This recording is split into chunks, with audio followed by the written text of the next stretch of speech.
You can now support Ghost Maps on Patreon. Simply look for We Are HANTU or click the link in the description. Ghost Maps, entry 108, Toa Payoh, Singapore.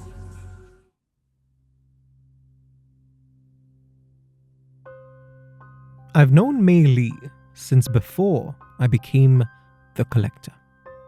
She was a spiritual master from the 80s till 2019 and has, on several occasions, had to deal with an aggressive entity. She's never been keen to share her stories though, and I've always respected that. However, when I found out that she was the spiritual master who helped my previous interviewee, Kelly, I had to ask. And I'm glad I did. She's decided to make an exception this time. I do want to talk to you about something after I share my story though. I agree, and I think that I have an idea of what it might be. In the meantime, she orders her drink and asks what Kelly had already told me. I say that she talked about her third eye and how she tried to capture a ghost king from an abandoned building in Johor. And then she told me that it had all gone wrong until Mei Lee stepped in to free her of the spirit.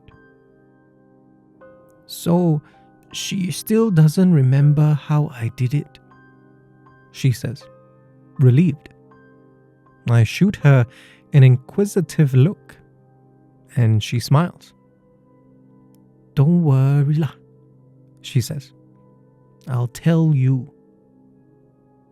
Our drinks arrive, and I switch my recorder back on, then ask her to start from the beginning.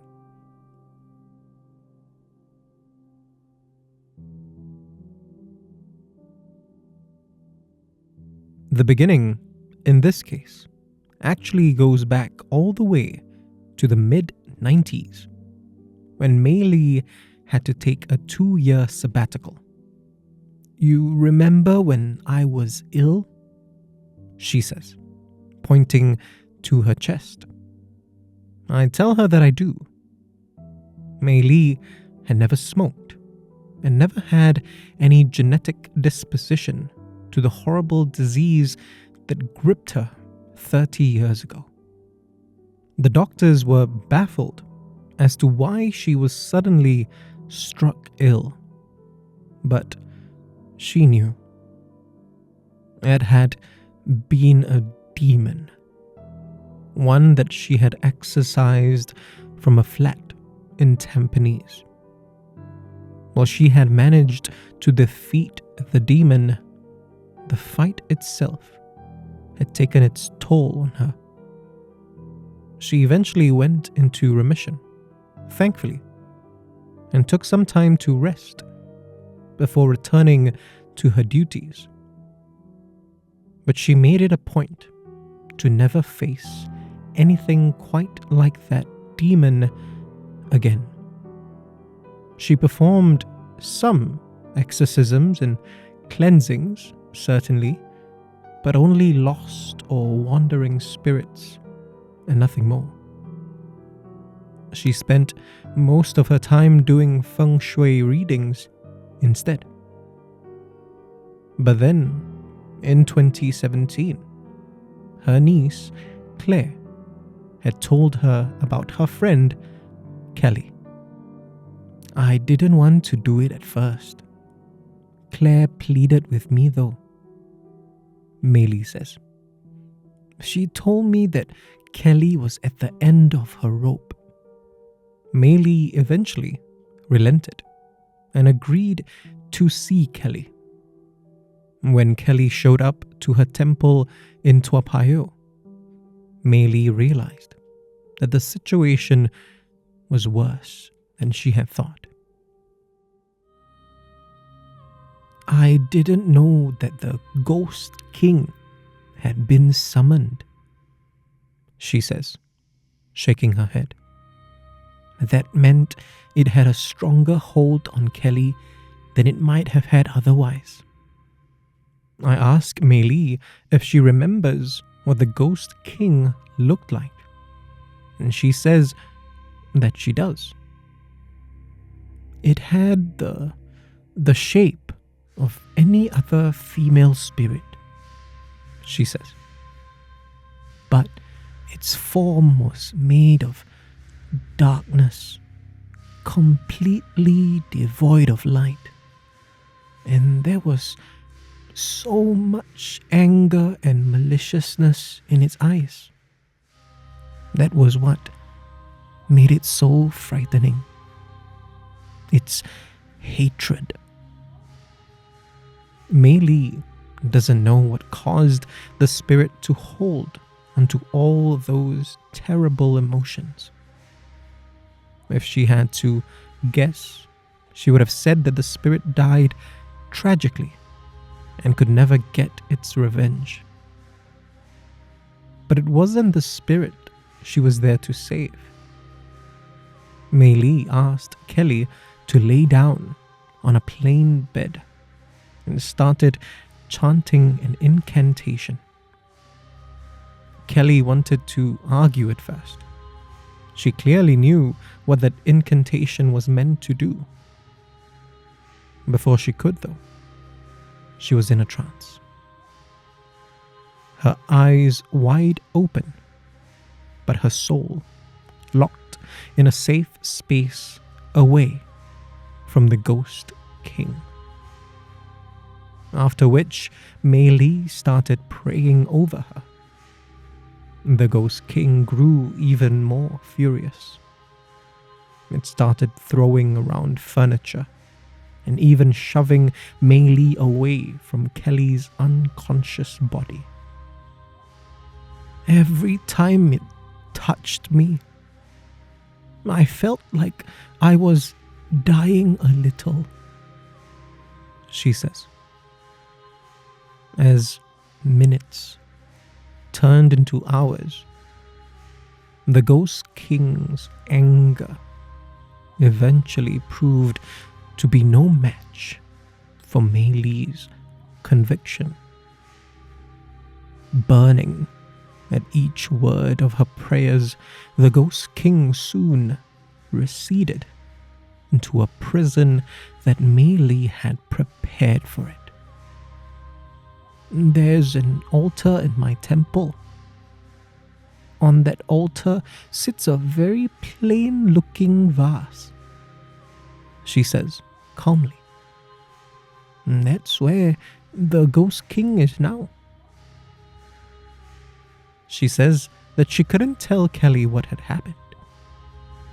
If she knew where the Ghost King was, that might have been enough to release it. But despite all her strength and experience, the knowledge still proved to be a curse for Mei Li.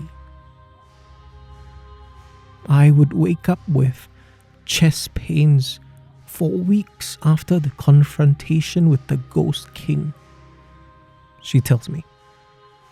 She chalked it up to exhaustion at first, until Claire insisted that she get checked up. Mei Li couldn't say that she was surprised by the doctor's diagnosis, but she still found herself breaking down into tears. After decades of good health, the illness had returned. Again, the doctors were at a loss to explain what had happened. The reasoning didn't matter to Mei Li, though. She went for the treatments. She followed all their recommendations. And in 2019, as things started to look up for her, she hung up the title of spiritual master. For good. This time.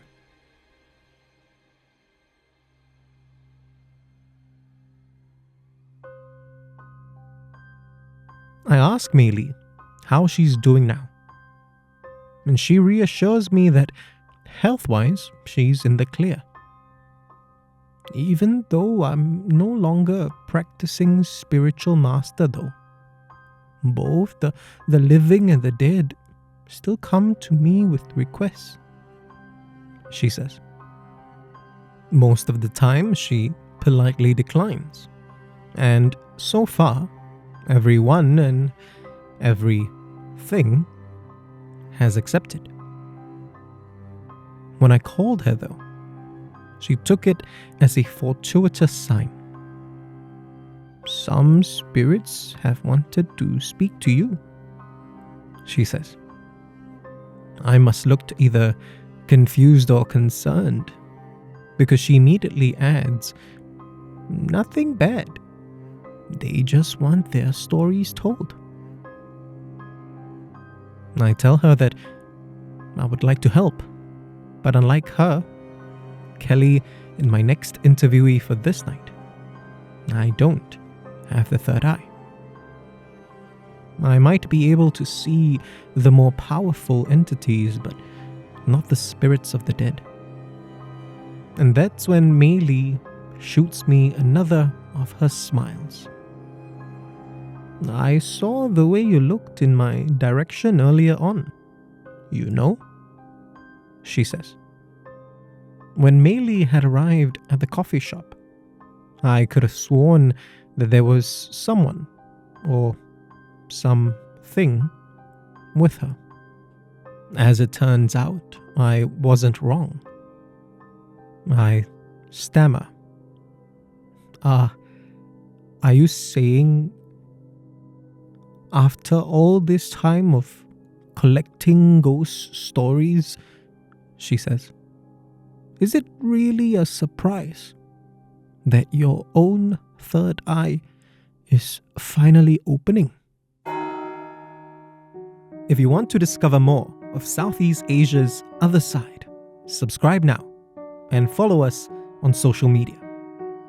You can also be one of our supporters on Patreon. Look for We Are HANTU or click the links in the description. Ghost Maps is a HANTU production created by Kyle Ong and Wayne Ray, with art direction by Jolene Lim, and recorded on Audio Technica mics.